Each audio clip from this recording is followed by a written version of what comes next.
এই তোমরা তো সবাই এক জায়গাতে আছো, চলো আজকে পার্টি করব, হেভি মজা হবে। তোর কি সবসময় মনে রং লেগেই থাকে নাকি? এমনিতে একটা বন্ধুর জন্য টেনশনে মরছি আর চলে এসেছে পার্টি মারাতে। সারা এখান থেকে।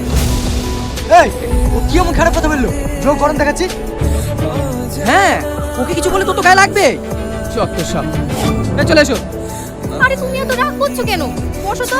ঠিক আছে, তুমি থাকো, আমি চলে। আগের থেকে এখন একটু ভালো আছি।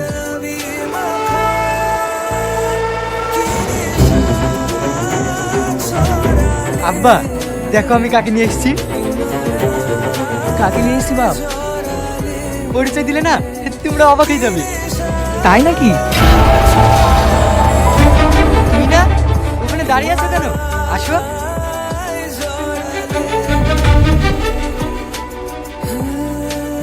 ওইভাবে বিলাটের দিকে তাকিয়ে কি দেখছো? তুই না, তুই না। হ্যাঁ আসছি। মা, আব্বা, এই হলো সেই তুই না যার কথা তোমাদেরকে ফোনে বলতাম।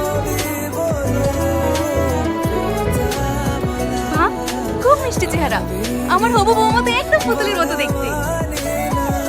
বিয়ের আগে অত করে দেখো না, নজর লেগে যাবে। আগে আমি সুস্থ হয়ে বিয়েটা দিই, তারপর মন ভরে দেখো।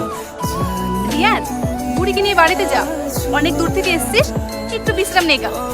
বিকেলেই তো তোর আব্বাকে ছুটি দিয়ে দেবে, তারপর বাড়ি থেকে সবাই জমিয়ে গল্প করবো। ঠিক আছে মা।